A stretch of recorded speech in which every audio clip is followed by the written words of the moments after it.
This is the Doorstep, sponsored by the Carnegie Council for Ethics in International Affairs, featuring Nicholas Gvozdev, Tatiana Serafin, and David Yermack. This episode was recorded on June 17th, 2021. Welcome, everyone, to this edition of the Doorstep podcast. I'm your co-host, Senior Fellow at the Carnegie Council, Nick Gvozdev.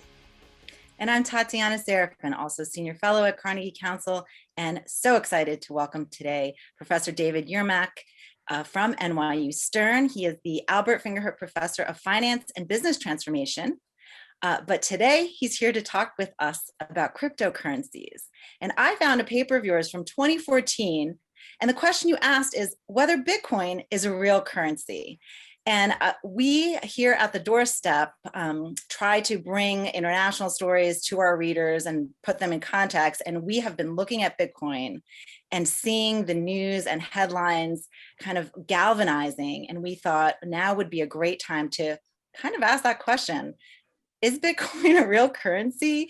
What is crypto? And try to explain it for the percentage of Americans that hear it and shuffle it to the back of their mind. I found a statistic that 14% of American adults actually own Bitcoin, which seemed to me pretty high.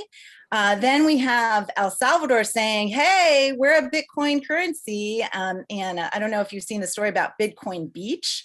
That is only trying to use Bitcoin currency. And so I don't mean to focus on Bitcoin. There are lots of alt currencies that we can talk about, but because of El Salvador and because Miami, also the Miami mayor, after the big Bitcoin conference said, hey, you can pay your taxes with Bitcoin. We might as well start out with that question. Is it a real currency? I think the question is very timely, especially because of what's happened in El Salvador. The national parliament has declared Bitcoin legal tender. Essentially, it's one of the national currencies, and it's now mandatory that businesses in that country accept it if anyone presents it to pay for goods or services. But the data suggests that Bitcoin has rarely been used as a currency. It's really much more of an investment vehicle. And when people have looked at the transfers of Bitcoins from one wallet to another, more than 90% of them tend to be from one investor to another, and not to a retail shop or an online retail site or anything like that. There are some clear problems with Bitcoin as a currency. It's basically very slow to book a transaction. With your Visa card, it can be done in a second or two, really, when you swipe it at the checkout counter. But for a Bitcoin transaction to be written to the ledger known as the blockchain, it takes 10 minutes and sometimes more. There's also capacity limits. There's only really 7 people per second in the world who can use this network. It doesn't scale up. And so it may be very desirable because of its scarcity for investment purposes, which itself is an interesting question. But as a currency, it's really not built for service of that type. It just really was built as, I think, an experiment 12 years ago that has gotten way beyond the imagination of the founders and the creators, and has, of course, spawned many thousands of imitators, these so-called altcoins that you referred to as part of your question. Yeah, I mean, I saw 10,000 of them. So there's quite a few out there. And Ethereum is another big one. And I think between Bitcoin and Ethereum, they make up 2/3 of the market. And I think that's why people are talking about them. But there's a lot of enthusiasm. I mean, 12,000 people were in Miami at this Bitcoin conference. Although it's an investment vehicle, a lot of people are also seeing it as a real asset class. And I hear a lot of people trying to include it in their portfolios, or at least look at potentially including it. Is this a trend that you're seeing more? What are you hearing on the regulatory side? Well, first of all, in the past year, there's really been a tipping point where many of the mainstream investors, well-known hedge funds, and even some big institutional investors are beginning to build crypto assets into their portfolios or to offer it for sale to their clients. So there's, I think, little question at this point that it's entered the mainstream as an asset class. And to be honest, the regulation hasn't kept up.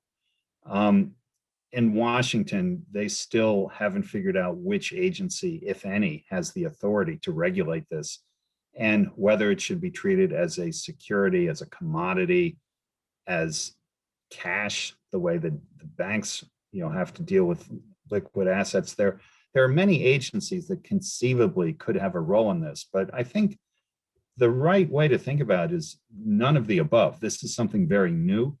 It's not issued by any organization. It's not really backed by anything other than mathematics and cryptography. And the regulators need to reconsider many of the assumptions about risk and return and safety and investor knowledge that typically inform the regulation of other markets.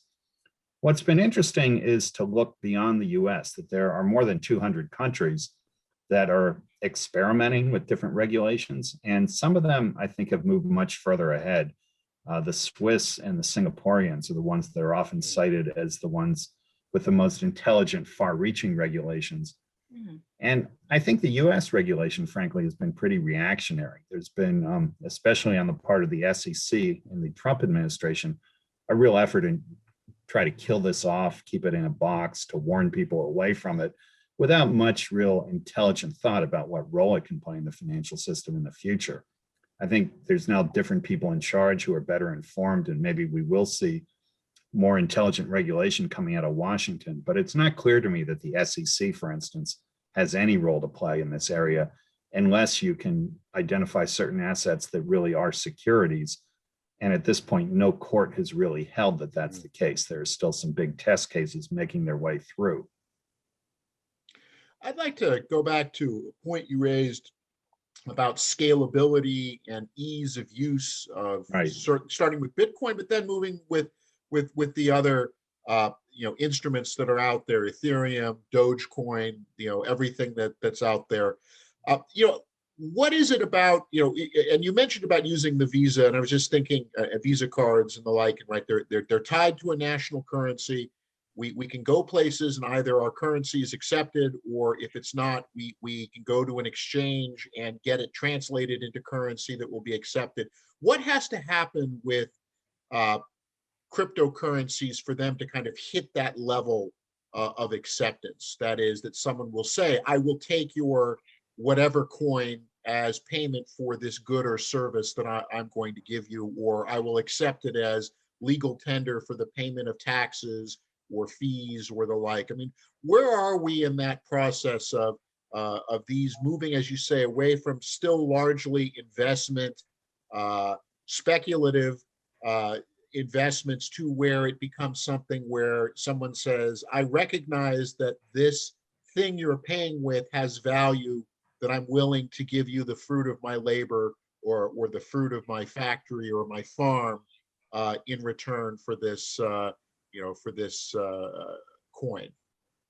I think it's important to understand where the value comes from in cryptocurrency. And it really comes from a better degree of security and trust than you have in the regulated financial system. If you use the US dollar, you're really trusting the Board of Governors of the Federal Reserve, which is a group of political appointees.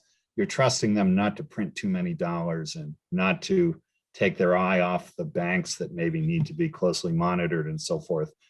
And I think the Federal Reserve has done that job reasonably well, but other central banks around the world have been abject failures. And in fact, sooner or later, every central bank fails. But with cryptocurrency, you're really trusting algorithms. And in the case of Bitcoin, and still with Ethereum and many of the others, what secures them is the validation process, that if you spend a Bitcoin for a cup of coffee, there is something that goes on in the background called consensus, where all the nodes of the network around the world agree that this is a valid transaction. And the process by which this happens is called proof of work, where people solve some cryptographic puzzles and invest large amounts of resources that show their commitment to the truth of the data in the ledger.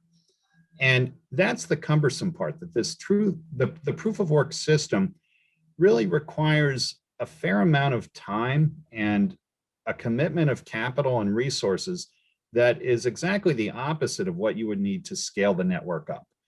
And what has been going on is the search for a better consensus mechanism that would be quicker and cheaper while still providing the same level of confidence and trust. And it's a very interesting problem to try to improve on what the creators of Bitcoin put out there. We still don't actually know who these people were. There's a pseudonym of Satoshi Nakamoto. Ethereum right now is planning to transition to something called proof of stake, which has the potential to be a cheaper, quicker consensus mechanism. But there is still some internal resistance, and this transition is, at this point, years behind the original schedule. And it's a matter of a lot of academic interest whether this really will be a good idea. In fact, I supervised a doctoral dissertation on this question a couple of years ago. We graduated what we think was the first blockchain PhD in the world. This is my former student Fahad Saleh, who's now on the faculty at Wake Forest, but he did his PhD dissertation on proof of stake versus proof of work. And it's really a very central issue about how you can improve this process of consensus. And it's hardly limited to these two things. There are many other schemes out there, proof of space, proof of importance, and so forth. And I think it may be that the real solution to this problem has yet to be discovered, that with a lot of smart people working on it, it's probably going to be more innovation in progress, but it may not be right around the corner. It may be years in the future. We'll have to wait and see. So essentially, what gives crypto its value is that, as you mentioned before, is the unfalsifiableness of the ledger, right? That unlike central banks that can, the problem you have with, I know with many investors dealing with the Chinese currency is that, the value of that currency ultimately depends upon the whims of what someone in Beijing determines it's going to be. Other countries run the printing presses, but this is essentially a closed process that can't be fiddled with by running the printing press or devaluing the currency. Yeah. It has its value. What has to happen in terms of, you said, the scaling up? I mean, at what point is there a tipping point where this becomes more accepted? Is it, what does the El Salvadoran decision, for instance, is this the start of a process, or is this some people are going to look at this and say that's just a crazy step taken by a small Central American country that doesn't have ramifications for the rest of the world? I mean, yeah, I must say personally, I've been taken aback by what's happened in El Salvador. And I think even the biggest Bitcoin evangelists wouldn't have expected a nation to adopt it as a legal tender, as just happened a couple of weeks ago. And again, consider that only 7 people per second can use this network. El Salvador is millions of people. It's a small country, but still, way more commerce and transaction demand for the currency than Bitcoin could possibly accommodate. And what's going to happen is that people will use synthetic platforms to trade Bitcoin off of the blockchain. So there's a well-known service called the Lightning Network, where you could take some Bitcoins off the blockchain and then use them in retail commerce, maybe at a much higher velocity, and then reconcile the net back to the Bitcoin blockchain. But everything that happens off of the blockchain is essentially reverting to the old system, where you're trusting a group of managers who are running, a separate company that may or may not keep good track of the money and protect you against fraud and so forth. And there have been a whole network of third parties, wallet companies and organizations that look a lot like banks and brokerages, but are not really regulated that way. But these have sprung up to essentially provide a layer above the real network of crypto. But the security and the transparency that you get on the true use of crypto is not really present with those third parties. And some of them get hacked. Some of them just disappear in the dark of night. And there is, really a very unusual tension. People, I think, believe they own Bitcoin when they really don't. It's really some third party has told them that they're holding on to it for them, but there's no real way to validate the truth of that statement. And there have been some, catastrophic failures of some of these organizations, such as the Mt. Gox exchange in Japan, which is probably the most famous and is now well into the 8th year of a very controversial bankruptcy case where hundreds of thousands of Bitcoin disappeared. So I think a lot of people are, waking up to recognize that the scalability of this as a currency doesn't really exist. And they are putting their trust in third parties who may or may not be worthy of that trust, but who, I think sooner or later will have to be regulated the way that we regulate banks and brokerages, because that's more or less the services that they are performing, just not with stocks and bonds and regular currencies as the underlying assets. You bring up an important point tangentially, things disappearing. How do you track them? We have to talk about this topic.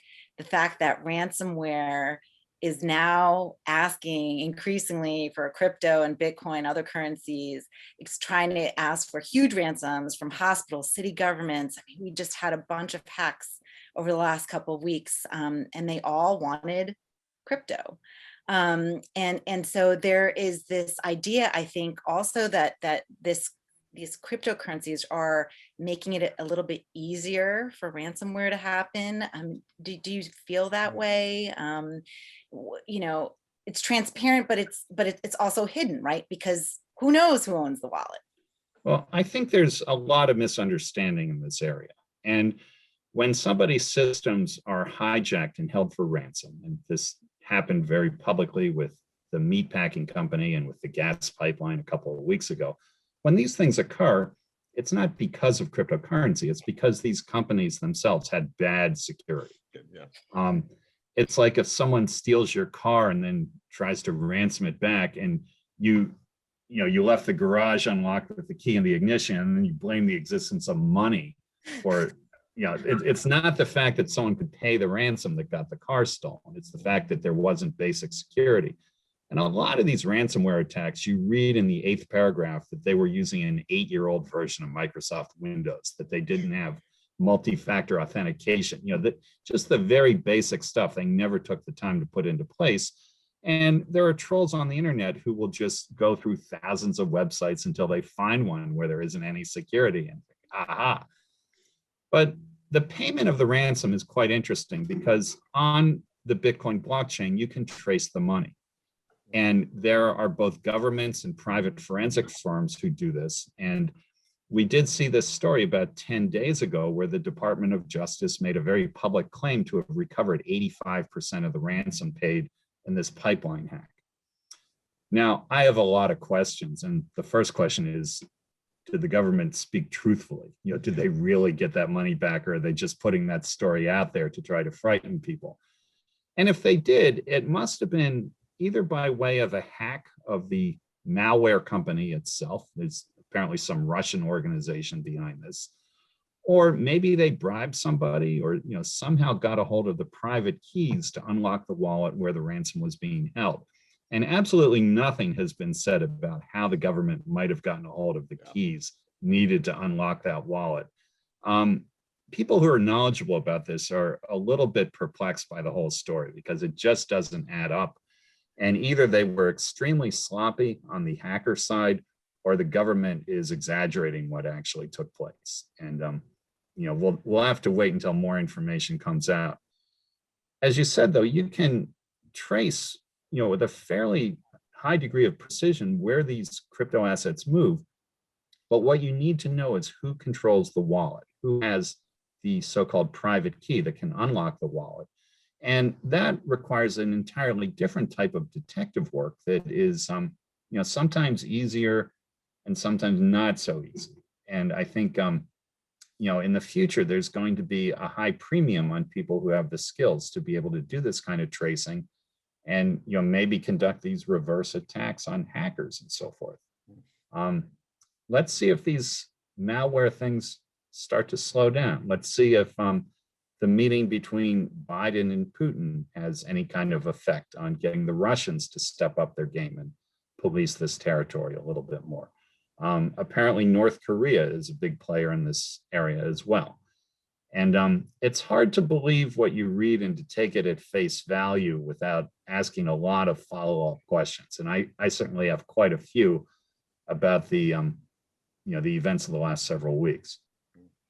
It's interesting when you mentioned the Biden-Putin meeting, because apparently in in the back and forth, Biden raised the question of, well, these attacks keep happening, it'd be a bad thing if suddenly, oil pipelines in Russia started locking up, and you wouldn't like that. And I think that the message there of, hey, it's all fun and games until you start getting a degree of retaliation and acceleration back and forth, and it's in everyone's interest not to see this take off.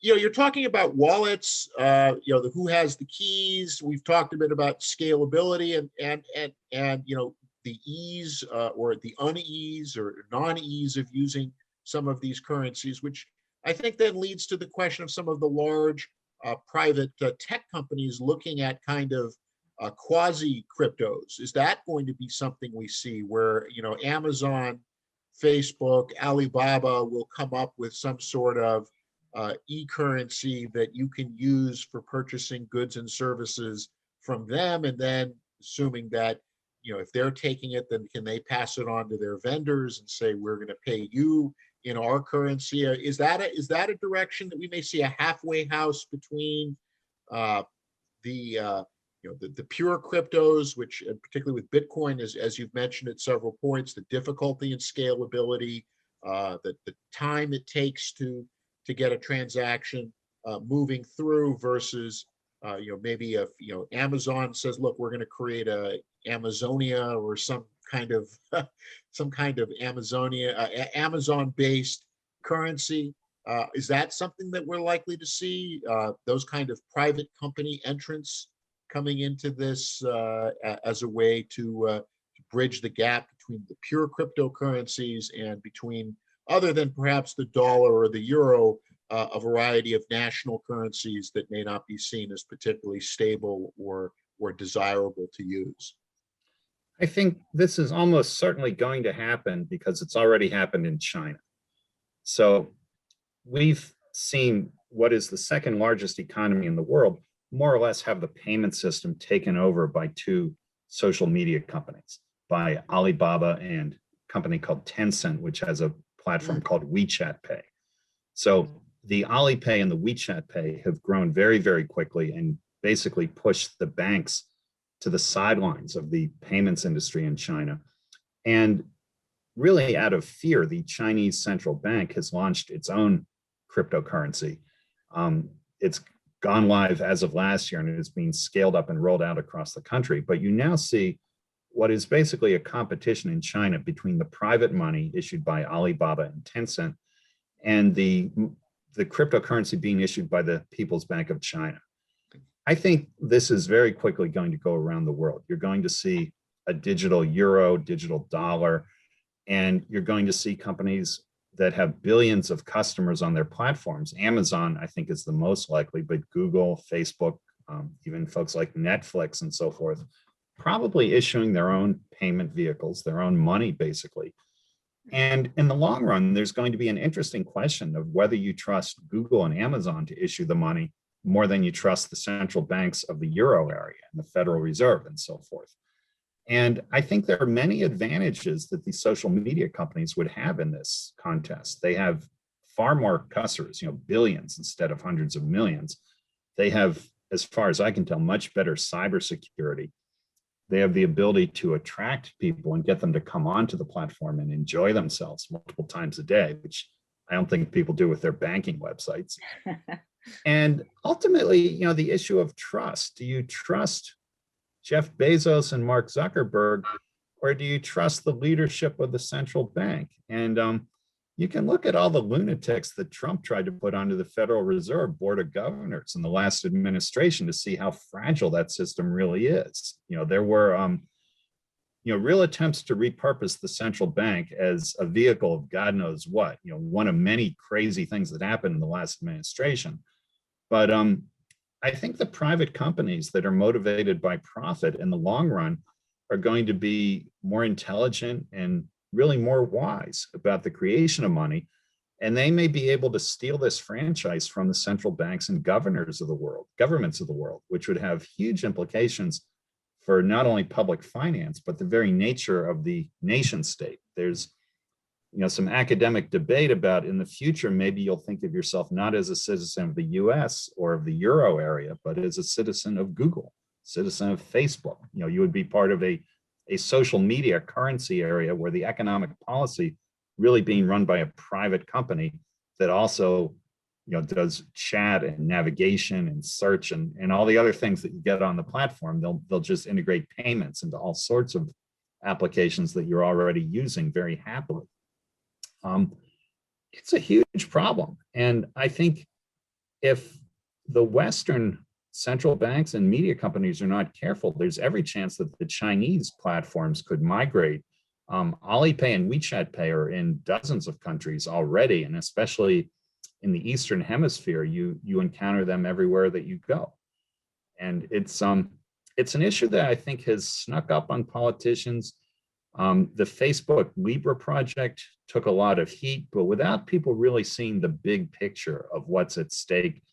And I think Facebook in many ways is a stalking horse. They are not really a retail company the way that Amazon is. And if Amazon launched its own currency and gave people a 0.5% rebate every time they used it, not clear why you'd want to use the dollar anymore.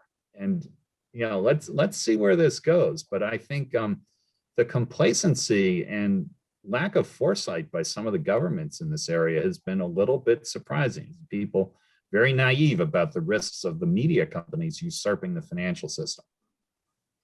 It really speaks to something that Raj Kumar has talked about, the decentralization epoch, where as you noted, that the nation state maybe doesn't become the framework by which people organize their lives, their economic lives, their business lives, their political lives, and then you do become part of this, more of a what corporations or what media ecosystems are you a part of defines you in a greater sense. And I think that's it's a very interesting development in how that would play out. And as you said too, what happens if the media and retail companies are moving into this space in a way that traditional banks and governments are not paying attention to, and then the consequences of that, unexpected consequences of that down the road.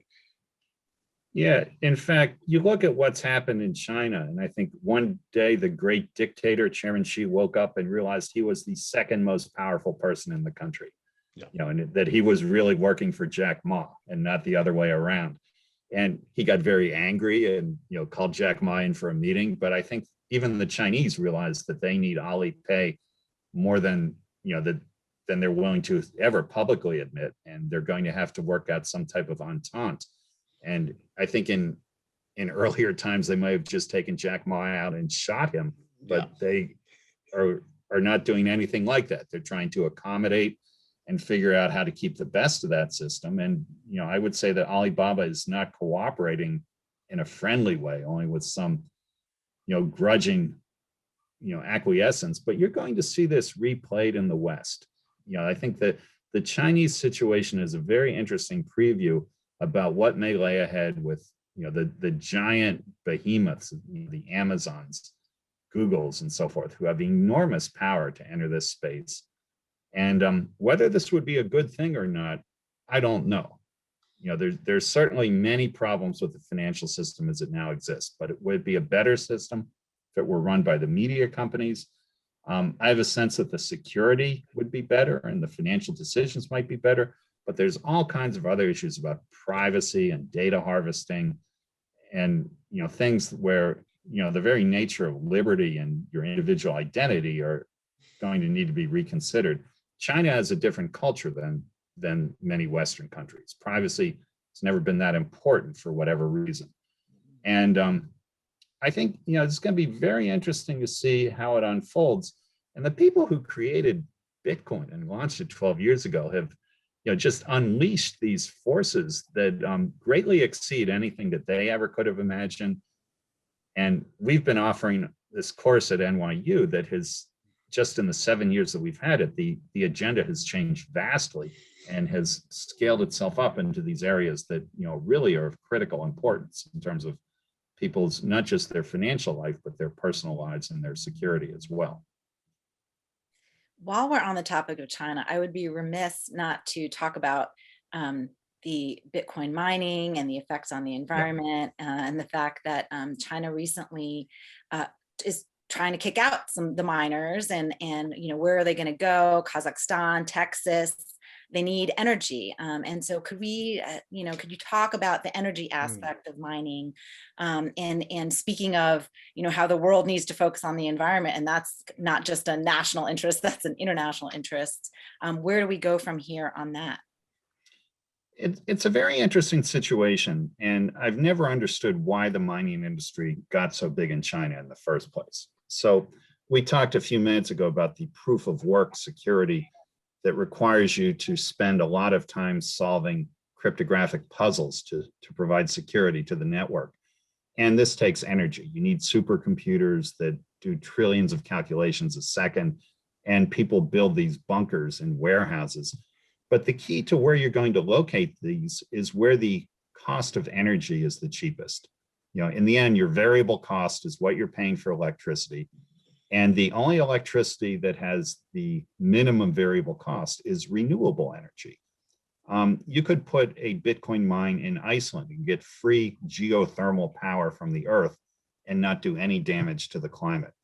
You could go to northern Canada and get hydropower and wind power. And people are now going to Texas because apparently it's very windy in certain areas of western Texas. Yeah. But the economics pretty ruthlessly push you to go to renewable sources where the marginal cost of the energy is zero. And so burning coal or connecting to the local electrical grid is never going to work in the long term, because you'll end up paying more than your competitors, which will drive you in the long run right out of the business. So why are people in China in the first place? I think years ago, it may be a myth or an urban legend, but apparently someone built a hydroelectric dam in Inner Mongolia without permission from the local government. They didn't bribe the right people, and they had all this energy that they couldn't do anything with. And so the Bitcoin people heard about this, and they said, free electricity, we're there. And you do see people mining Bitcoin at like the free Tesla charging stations on the Merritt Parkway. Yeah.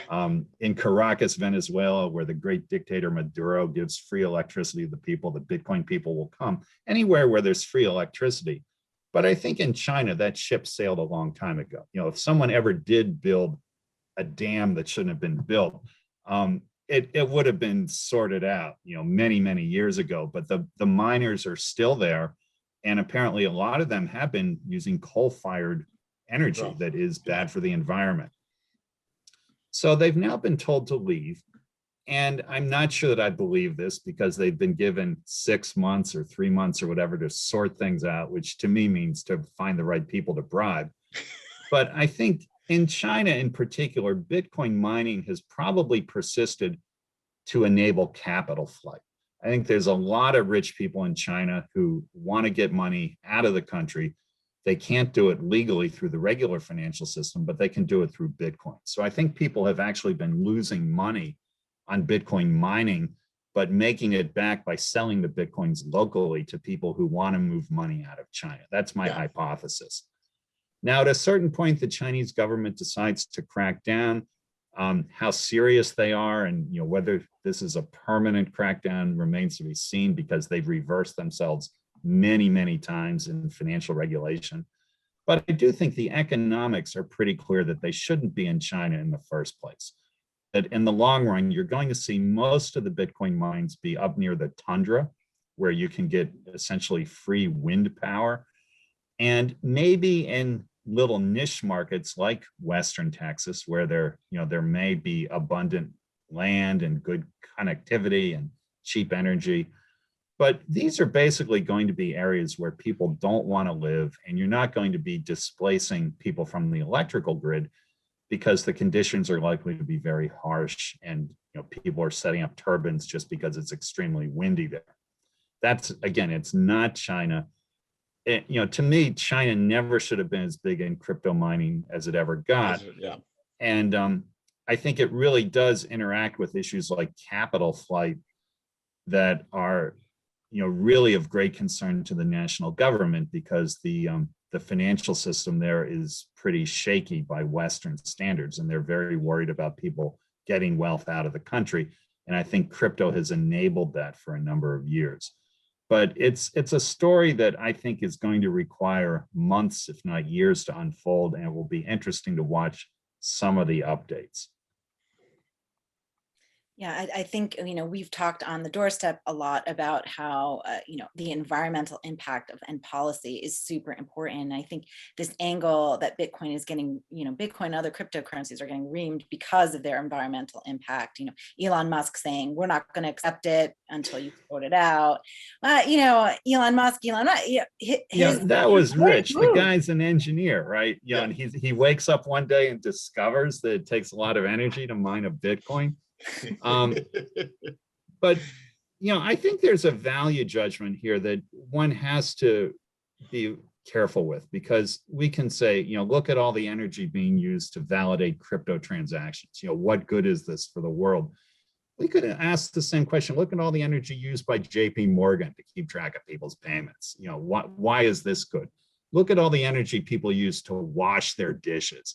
Is this real? And we decentralize these problems to markets. We put a price on electricity.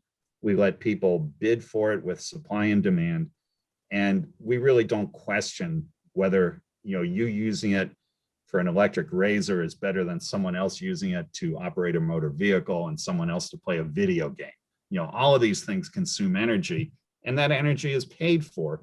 And if we think people are consuming too much, we can tax it. We can, many ways to regulate the market. And I'm not sure that value judgments about the social utility of crypto as compared to some other use that also takes electricity are really justified. That if people want to make those investments as a private entrepreneur, then I'm not sure that there's a case for stopping that. But if you think that too much energy is being used, put in a carbon tax. There's all kinds of ways to meter it, to ration it. And that to me is a much more interesting story than how much is used by Bitcoin, because we could go to air travel, we could go to all kinds of other things and point out egregious uses of energy, and how we're going to allocate the scarce resource is really an economic problem. It's not a problem for value judgments. This has been such a fascinating conversation. So many great topics that I look forward to exploring in the future, and would love to have you back as this story develops. Well, thank you very much for the invitation. And it's really been interesting to watch how this has grown, and the types of questions being raised. And I think the importance of this will only be higher a year from now, 10 years from now. And very fun area to think about the impacts on society and governments and our financial system. Absolutely. Thank you so much. Thank you. Okay. Thank you. Thanks for listening to The Doorstep, sponsored by the Carnegie Council for Ethics in International Affairs. For more, go to carnegiecouncil.org. Stay healthy and safe.